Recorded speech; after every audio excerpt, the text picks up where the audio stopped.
Okay, so we've just hit 11:01, so I think I'm going to kick off. Firstly, thank you very much, everybody, coming along to our first Copilot show and tell. It's going to be a little bit of scene setting for this one, a little bit of some of the examples of stuff that we found that works really well. Tony's going to talk a little bit about the tech rollout of it and how that's gone and the kind of benefits that we're seeing now versus what we had earlier, and then some feedback and Q&A and questions that you can ask, anything that you want to ask us going forward. Okay, so next slide, please, Jez. Okay, and next one. So as many of you will know, because an awful lot of you will be part of the Copilot trial, we set up the program via our AI governance board, which is chaired by Sarah Murphy-Brookman.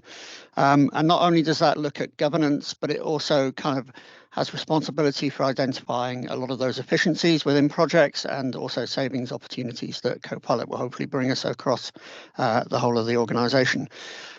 It will also talk about other things other than just Copilot. This show and tell is very much focused on Copilot for now, but actually we'll be looking at other instances of AI and other uses of AI in various different systems, whether that's some of the other systems that we have, but we're very much focused on Copilot and working with Microsoft to see how we can potentially link into other things as well, which Tony will talk about a bit later.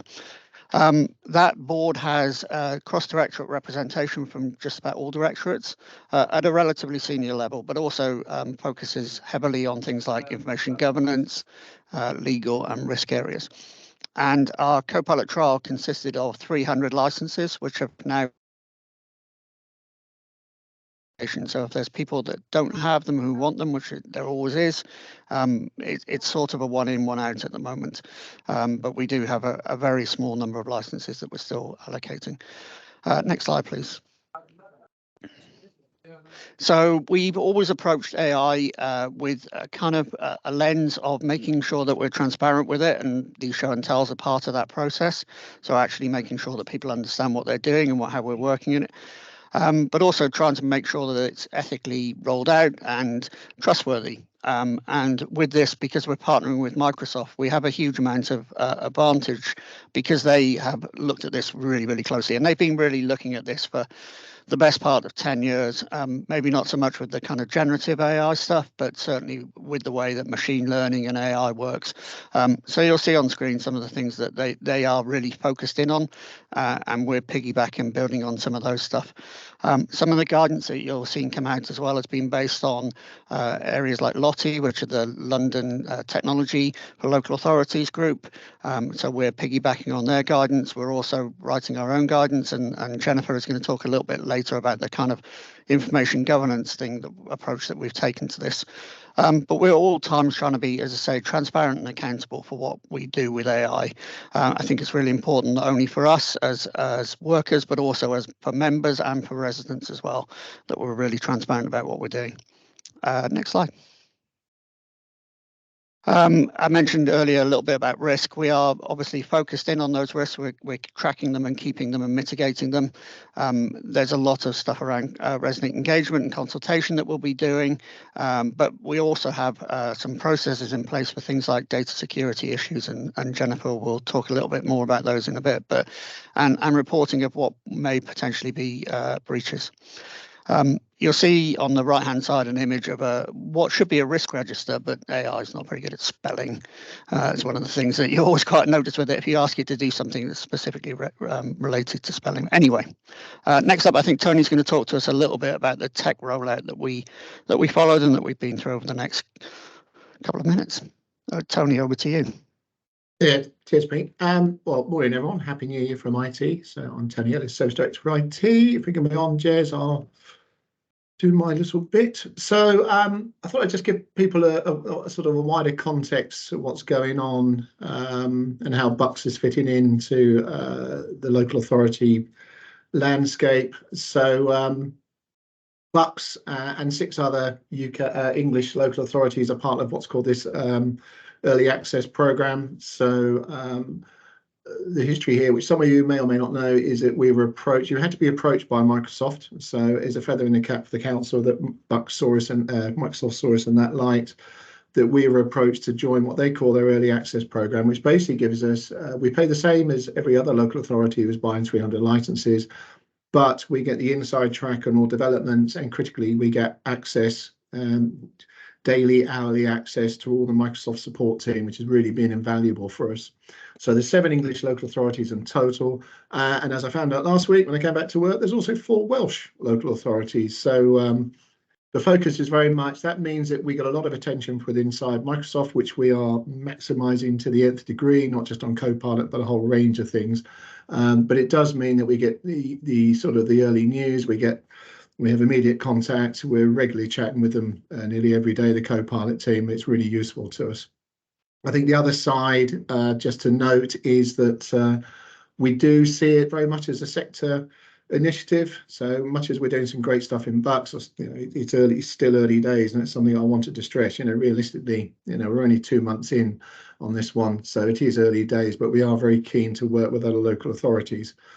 So we get the other early adopters together once a month. It was our idea, but we just get together on a call just to see how they're getting on, because some of them have had it a bit longer than us. All of us are doing slightly different things, so it's really useful to find out that I don't know if Norfolk are doing something in a particular area. That may not mean that we have to do it, but because we all do the same stuff, basically, we can just leverage each other's knowledge and experience. I think one of the things that we're doing, again, because we see this, given the challenges facing the local authority and public sector, is, we're talking to Microsoft at Bucks level, but also, trying to get something going as a sector. Is, you all know, and you would have seen on Rachel's calls, all the pressures that local authorities are under around placements, housing, school transport. So we're also using that strategic partnership to have a conversation about how Copilot, but other AI tools could help us in that area, because we all know it is very challenging and going to remain so. So can a key partner like Microsoft help us? And the news coming out of Bucks around Copilot just helps us in that world, because, as I say, Microsoft are very keen to hear what's going on at Bucks, and it opens up doors that wouldn't traditionally have been there. On the other side of things, there's a local authority Copilot subgroup that covers the UK. I co-chair that with my opposite number at Somerset. So we've now got 108 members of that group, which meets every month. That is comprised of primarily, I would say, 2/3 of local authorities who want to use Copilot, but are still trying to build the business case, and maybe 1/3 who have Copilot and have the challenges that we do, that they've got to justify the expense to keep it, but equally identify where it can help make a difference and find a savings. So nationally, as a high profile for Bucks, but what my message really, I think, is that we're very aware of the fact that there's a challenge across the whole sector. So we're trying to stitch local authorities together so we can work as a group. And that may help us, should help us, when we start to have conversations with various system suppliers, etc. So that rather than us approaching, for instance, Liquid Logic on the social care side, there'd be a group of Liquid Logic customers who've got Copilot to say, we would like to do X, Y, and Z. There's a piece of work that we're doing. I think the key thing in all those discussions and those subgroups is we're at the stage now where everyone just needs to find out, is it going to save us money? Where could it save us money? Where could it reduce risk? Because we've all seen the Microsoft studies which suggest it can help here, here, and here.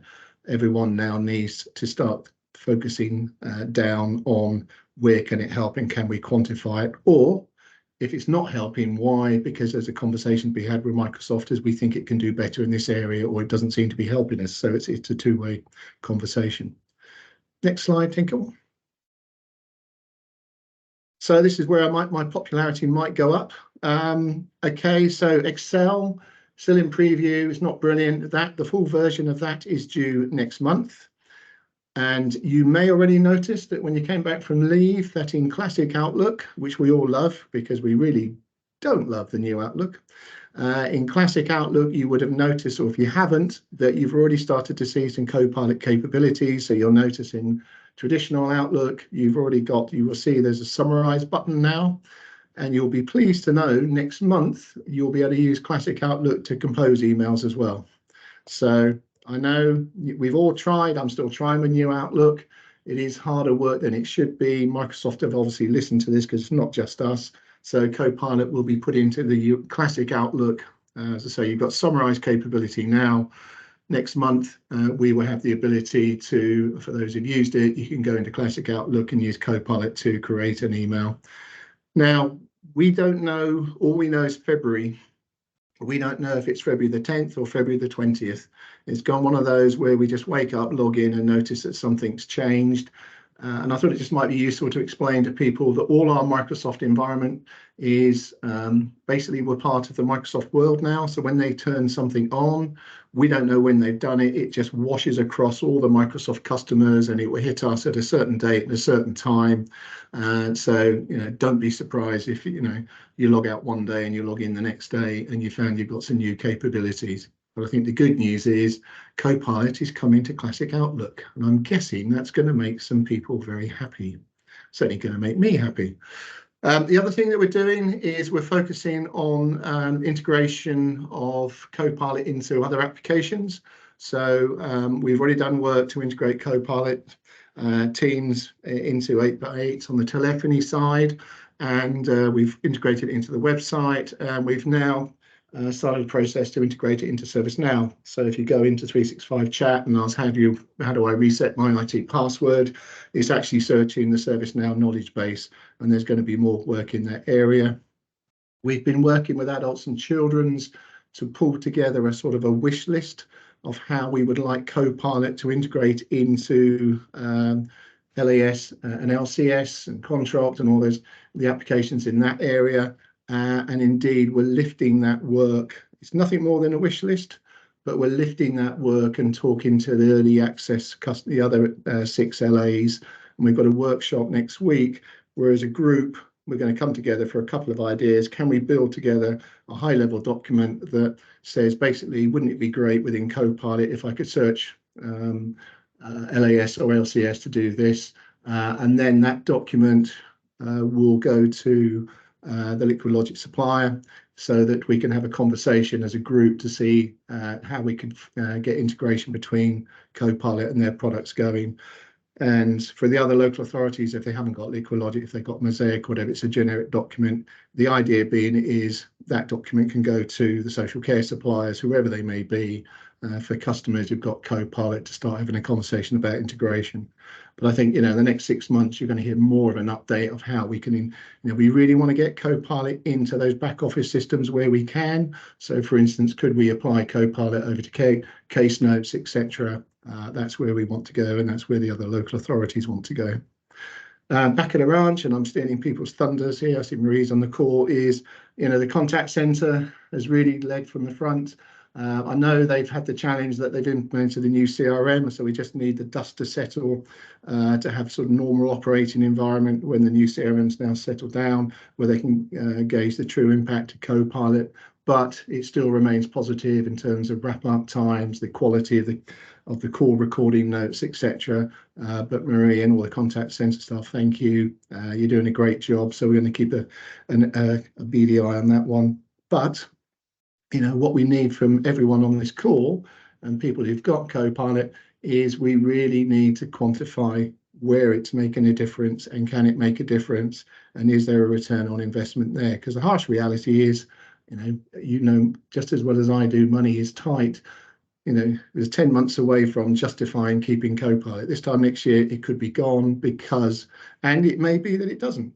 My personal thought, it does, but we're going to have to come up with examples of where it's made a difference. And particularly at team level, we know all of us individually are benefiting, but what we really need to hone into is where can a service wide make use of Copilot and its capabilities so that we can do some real transformation, identify financial savings, reduction in risk to a client, etc. Equally, we need to know what it's not doing, because we feed that back to Microsoft. So we need to know that too. The whole idea of this year as being part of the EAP is we need to maximize it to the nth degree. We've got Microsoft there listening to us, responding to us. Frankly, they need us big time because they need case studies. So we will use that relationship to improve the product and also, as I said, to work with other local authorities. I would say that my take on it is that I think that in the IT community it's very early days for the technology. this product is just going to get stronger and stronger. And the one thing that Microsoft do is they will just keep throwing money at it, so the capability will improve. But I think we should all have the mindset that it is early days.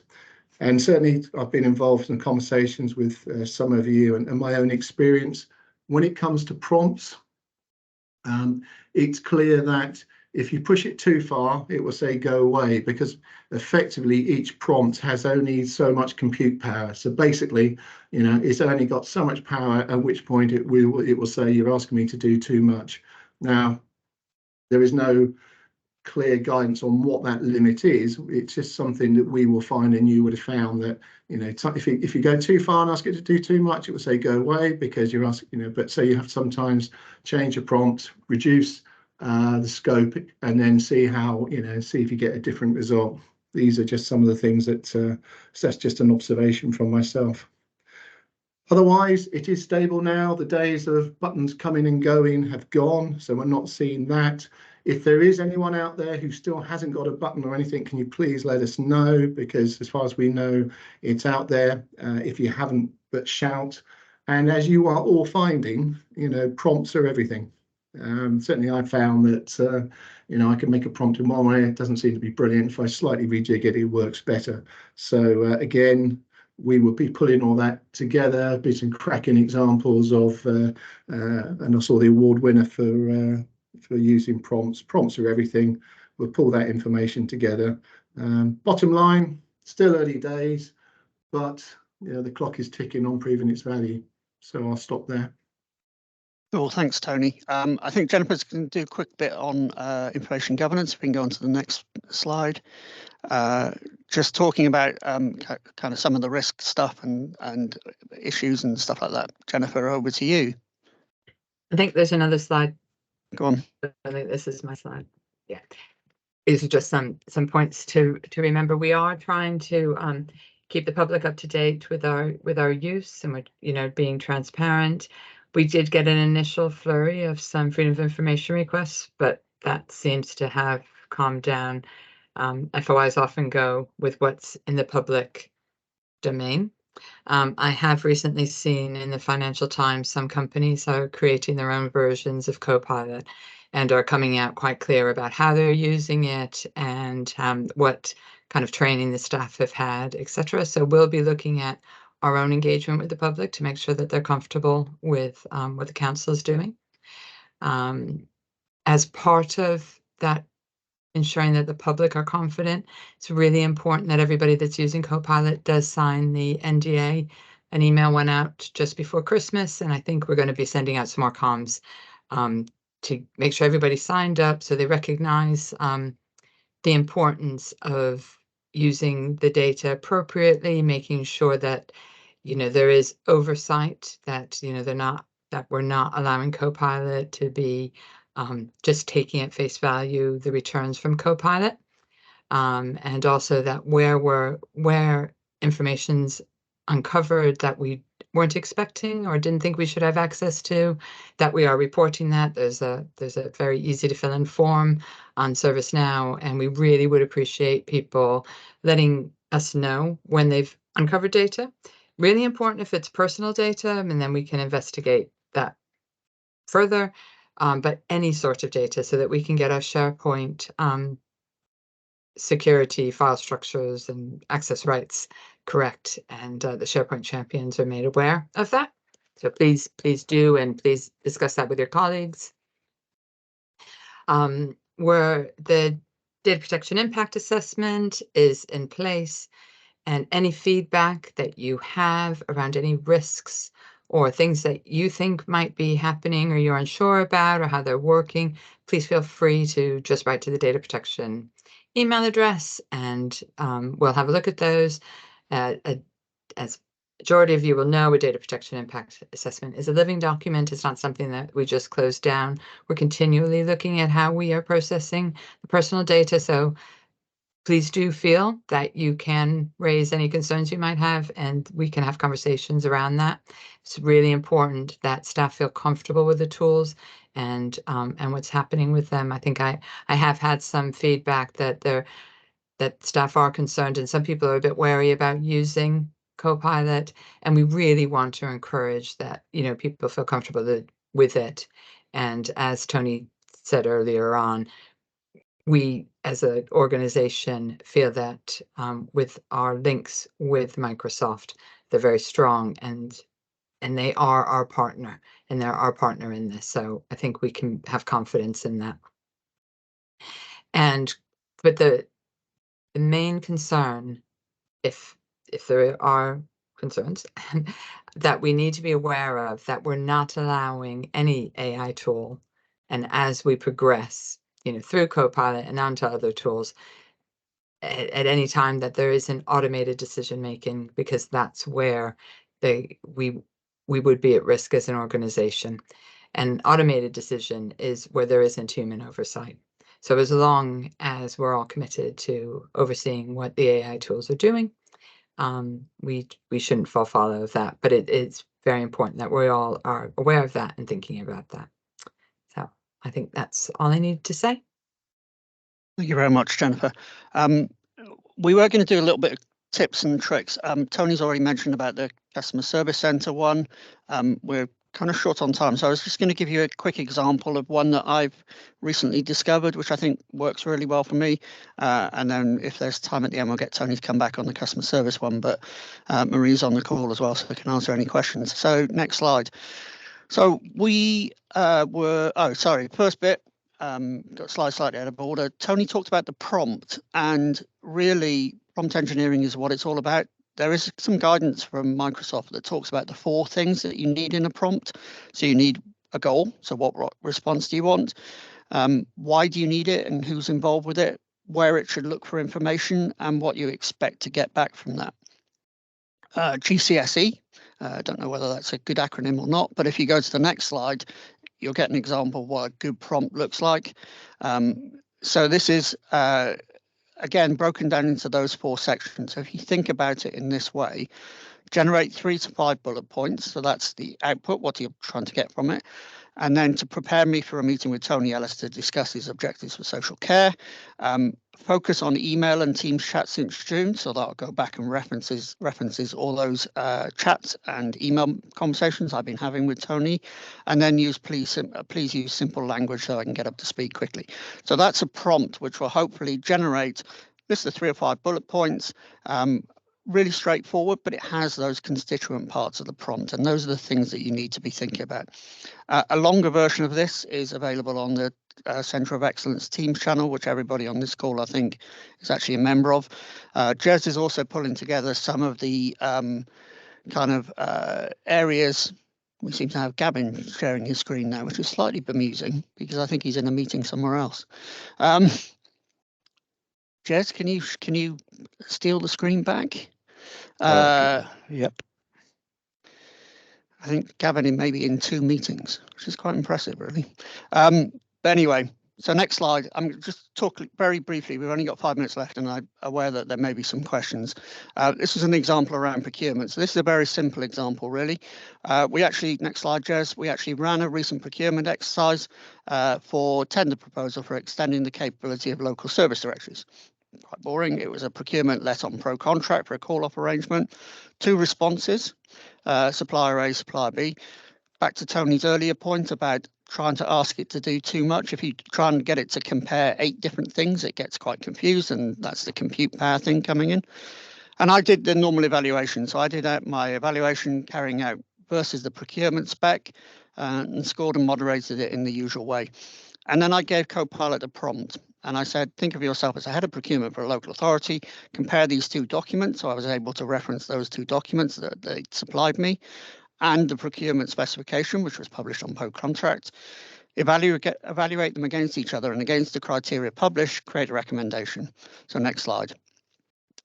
So I'm not going to go through all of this, but there is, it came back and it did it pretty well. And it came back with an exact summary of why I should go with supplier A over supplier B. Showed me in the various different technical parts of the breakdown of the specification which bits won and which bits didn't they didn't win in. So you can see for the first one, supplier A and supplier B both met the technical requirements. Supplier A had a clear advantage in terms of subject expertise, but supplier B had a slight edge in terms of cultural fit, that kind of thing. But what had previously swung it when I was doing the scoring was the thing it identified at the end was the realistic and detailed mobilization plan. Next slide. So it gave me a conclusion and recommendation. Actually, when I did this originally, it pulled in the names of all the suppliers, the 2 suppliers that were working with us. So another thing that Copilot is able to do is actually redact information. So I actually asked it to redact, to regenerate the document and redact the names of the suppliers. So again, it was able to do that and do it quite easily. So again, based on the comparison of 2 tender proposals, recommendation employed supplier A and the reasons why. They also had scoring, and I hadn't asked it for scoring, but it done scoring based on the specification that we published. Those scores are pretty much within 1 or 2 percentage points of what I'd scored it at. So it's got potential. So I think there's a lot of things that we, and it'll do this with other things like if you had 2 CVs against a job specification, for example, you may be able to use it to help with that. So obviously early days, we're not obviously using this in terms of any actual procurement exercises yet, but just an example of where it's been able to do things that you think, yeah, it's quite clever. I think that's the end of our presentation pretty much. Jez, next slide. If anybody has any questions, please shout or put them in the chat. We may not have time to answer them now because we're quite tight for time. Raphael, Yeah, you've got your hand up. Yes, a quick question about this procurement example. The scores that came through, were they provided by Copilot? Yes. Ah, okay, got it. Understood now. No, thanks. Scott. Right, thank you very much. I guess there are still a lot of opportunities in terms of reduced efficiency and cost savings for my department, which is ISEN. But a significant limitation I find, I don't know if that's with me, is there's no interaction with PDFs, and the majority of what we do and reviewing tons and tons of information has to do with PDF documents. And I think that's a significant drawback service-wise for me, because it's been difficult to kind of see the full capacity or functionality that we could get from it just for that limitation alone. So I don't know if there's any roadmap for how we implement that. So there is always the possibility of opening the PDF in Word and saving it off. That's a bit of a clunky way around it. I think there possibly may be some integrations. I mean, Tony's talked about integrations or the use of PDFs in workflow shouldn't be too difficult, but I'm not sure that we've seen it just yet.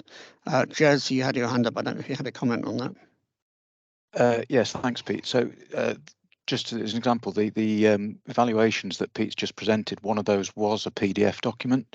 So I think it's how the PDF is created rather than PDF per se.